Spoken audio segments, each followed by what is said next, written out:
The Trump administration's attacks against China by declaring that Washington regards virtually all Chinese maritime claims in the disputed waterway as illegitimate. China reacted angrily by accusing the U.S. of sowing discord between Beijing and neighboring Asian states.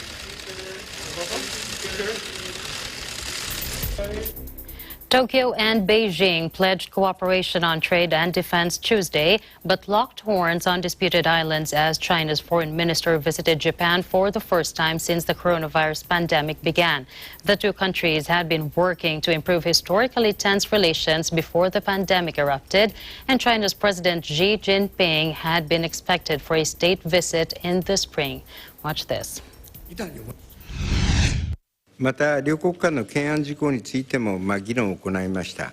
その中で尖閣諸島周辺海域に関する日本の立場を説明し、中国側の前向きな行動を強く求めるとともに、今後とも意思疎通を行っていくことを確認いたしました。日本産牛肉の輸出再開と日本産精米の輸出拡大の早期実現を改めて要請をいたしました。刚才贸外相还提到了钓鱼岛的事态，我们对目前的状况也是感到关注。我告诉大家一个事实，就是最近一段时间，日方一些不明真相的渔船不断地进入到钓鱼岛的敏感的海域，那么中方不得不要做出一些必要的反应。那么这就是一个基本的一个状况。对待这个问题啊，中方立场是明确的，我们当然会继续维护我们的主权。同时，我们有3点希望，一个就是呢，双方要继续坚持我们达成的4点原则共识。第二呢，就是要防止在这个敏感海域啊，那么做出一些是事态复杂化的这样的举动。第三呢，一旦有问题，双方要及时的进行沟通，妥善的加以处理。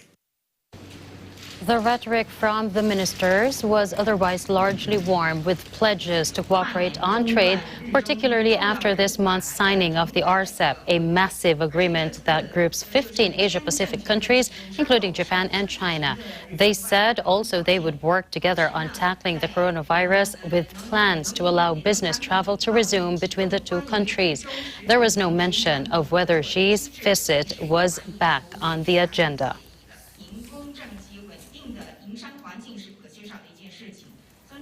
Eagle News will be right back. Don't go away.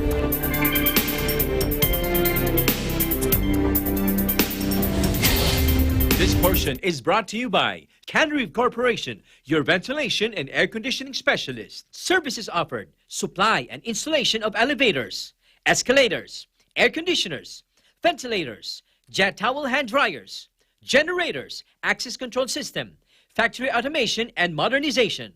For more info, please contact Ami Kanke at 0915-263-7198 or 0998-900-3224.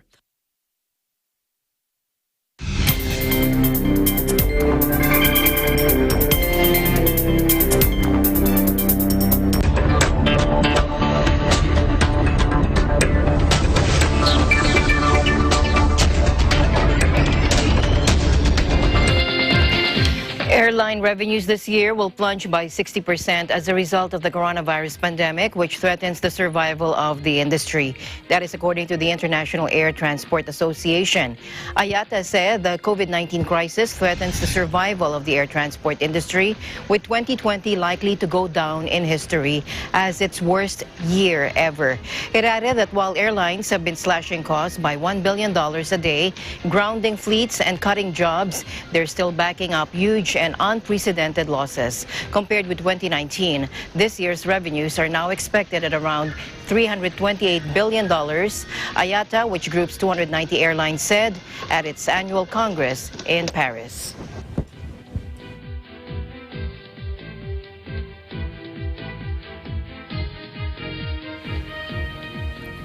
Tesla's market value soared to more than $500 billion Tuesday ahead of its listing on the S&P 500, with its stock finishing up 6.4%, or by nearly $32 billion in 24 hours.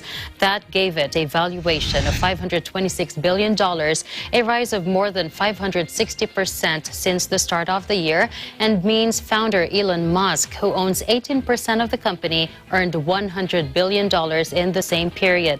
Tesla is riding a wave of enthusiasm from investors who see the electric car maker's future as bright. Its share price has also been boosted in recent weeks by Joe Biden's victory in the U.S. presidential election. The Democrat has promised to promote the development of electric vehicles in the country. The announcement that Tesla will be listed on the prestigious S&P 500 index as of December 21st has added to the momentum.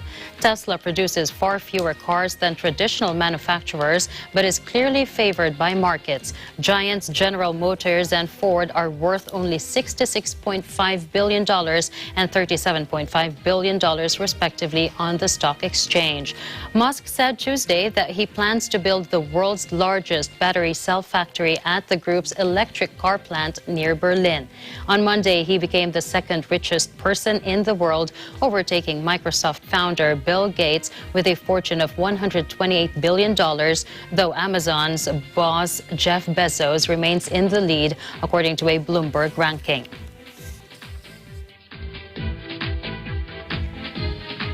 The European Central Bank warned on Wednesday that a premature withdrawal of government support to the Eurozone's pandemic-hit economies could derail the recovery and trigger a wave of bankruptcies.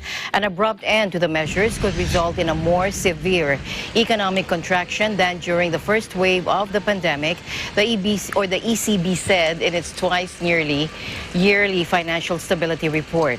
Concerns over a slew of bankruptcies are already high due to the levels of debt incurred by companies and households during the first wave of the pandemic. ECB President Christine Lagarde has previously said her biggest concern was governments creating a cliff effect by taking away fiscal support before a full-fledged recovery was underway. Eurozone governments have taken unprecedented steps to shield companies and workers from the pandemic fallout, including through guarantees on bank loans and repayment moratoriums, massive short-time working schemes, and aid for businesses hit by shutdowns. The prospect of former Federal Reserve boss Janet Yellen becoming the next U.S. Treasury Secretary is good news for the U.S. and the world, ECB Vice President Luis de Guindos said on Wednesday. Yellen's nomination by U.S. President-elect Joe Biden, which needs to be confirmed by the Senate, would make her the first woman on the job. The 74-year-old would face the daunting task of steering the world's largest economy through the COVID-19 crisis and is seen by experts as favorable to more government spending to provide the necessary support.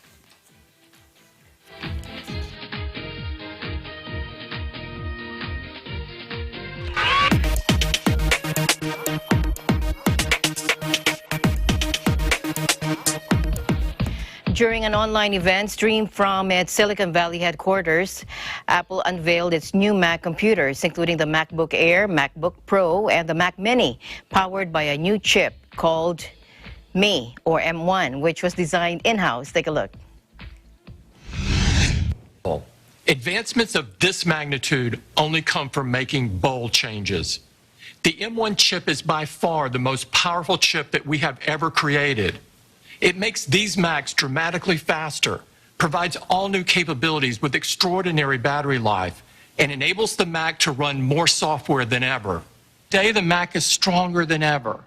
It continues to lead the industry in customer satisfaction as it has for over a decade.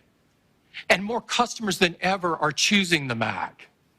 In fact, the Mac business grew by nearly 30% last quarter, and the Mac is having its best year ever.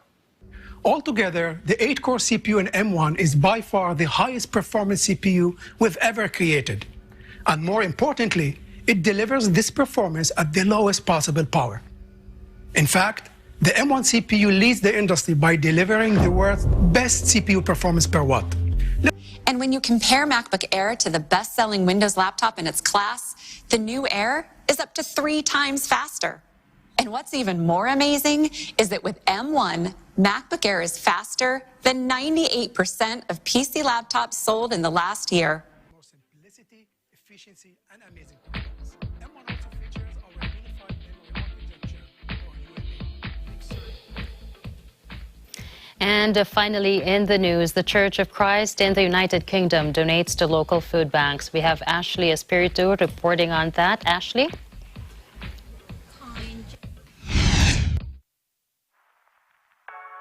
The Aid to Humanity is being conducted simultaneously by the Church of Christ all around the world. Here in the United Kingdom, members of the Church of Christ gathered in different sites. Let's see how it went. The event today is for local food banks who are giving out food to people in crisis to come and pick up and receive some food donations from your wonderful church. Our food bank would see between 50 and 60 people. We are now seeing 120 and the numbers are rising. So your donation is going to help us reach more people and will ensure that the families and single people out there, we have vulnerable old people, they are all going to leave our food bank with a big smile on their face. I think we're just generally so overwhelmed and bowled over. You can't explain just the generosity that's been happening over these last few months. And, you know, people have got just very kind, generous hearts, and they are just giving very sacrificially themselves. And it is just amazing to see just how God is opening the hearts of many to give generously. I think your gesture is phenomenal. I had actually been telling the staff about you coming today during the week. I'd been telling them, and I was just saying, I wish our own church would do something like this. It would be great. I think it's very, very good of your church to do it. It's so important. It's food banks have traditionally always relied on donations from local people, and I think when the pandemic first hit, people were just so scared, so we didn't have any food donations. We've had to purchase food for the last however many months. So just being able to start getting donations back is what the food banks are all about. We can't survive without donations. Reporting to you from London, United Kingdom, I'm Ashley Espiritu, and we live in interesting times.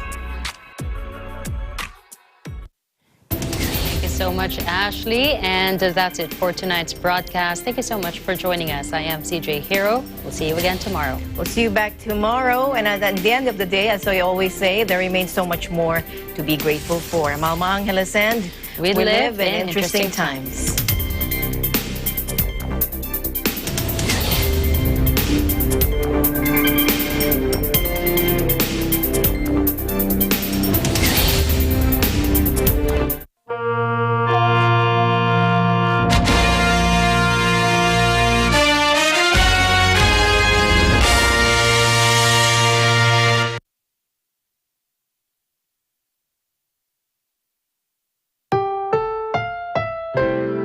Ang susunod na programa ay rated PG. Ito ay nangangailangan ng patnubay at gabay ng magulang para sa mga batang